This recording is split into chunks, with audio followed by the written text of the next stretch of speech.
ये खबर SGT university द्वारा प्रस्तुत की गई है। गर्मियों का मौसम तब बेहद मुश्किल हो जाता है जब आपका एसी अचानक से ठीक से कूलिंग करना बंद कर देता है। कई लोग तुरंत ये सोचने लगते हैं कि उनका एसी शायद खराब हो गया है या अब अच्छे से काम करने के लिए बहुत पुराना हो चुका है। हालांकि ये हमेशा सच नहीं होता। कई मामलों में ये समस्या छोटी मोटी दिक्कतों की वजह से होती है, जिन्हें आसानी से ठीक किया जा सकता है। कम कूलिंग होने के पीछे कई वजह हो सकते हैं, जैसे धूल का जमा होना, ब्लॉक एयर फ्लो, लो रेफ्रिजरेटर या दूसरे आम कारण हो सकते हैं। इन संभावित कारणों को जानने से आपको भारी भरकम रिपेयरिंग खर्च या एसी बदलने से पहले ये समझने में मदद मिल सकती है कि असल में खराबी क्या है। कम कूलिंग होने के सबसे आम कारणों में से एक गंदा एयर फिल्टर है।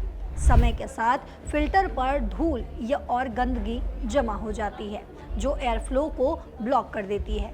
इसकी वजह से एसी के लिए कमरे की गर्म हवा को खींचना और उसे ठीक से ठंडा करना मुश्किल हो जाता है।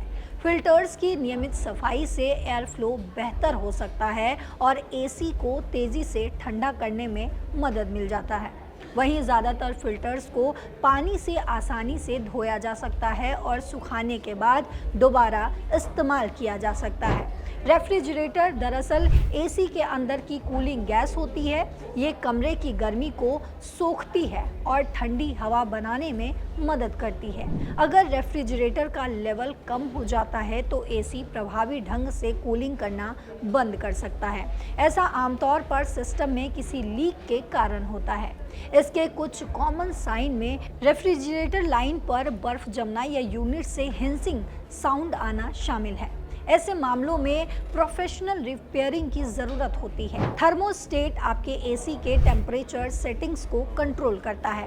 अगर ये सही तरीके से काम करना बंद कर देता है तो एसी को गलत टेम्परेचर सिग्नल मिल सकते हैं। इससे कूलिंग आसान हो सकती है या यूनिट पूरी तरह से कूलिंग करना बंद भी कर सकती है। कंप्रेसर एक एसी के सबसे ज़रूरी हिस्सों में से एक है। यह सिस्टम के जरिए रेफ्रिजरेटर को सर्कुलेट करता है। अगर कंप्रेसर में कोई खराबी आ जाती है तो एसी कमरे को ठीक से ठंडा करने के लिए स्ट्रगल कर सकता है। कंप्रेसर की समस्याएं आमतौर पर गंभीर होती हैं और इन्हें किसी ट्रेंड टेक्नीशियन से ही चेक कराया जाना चाहिए।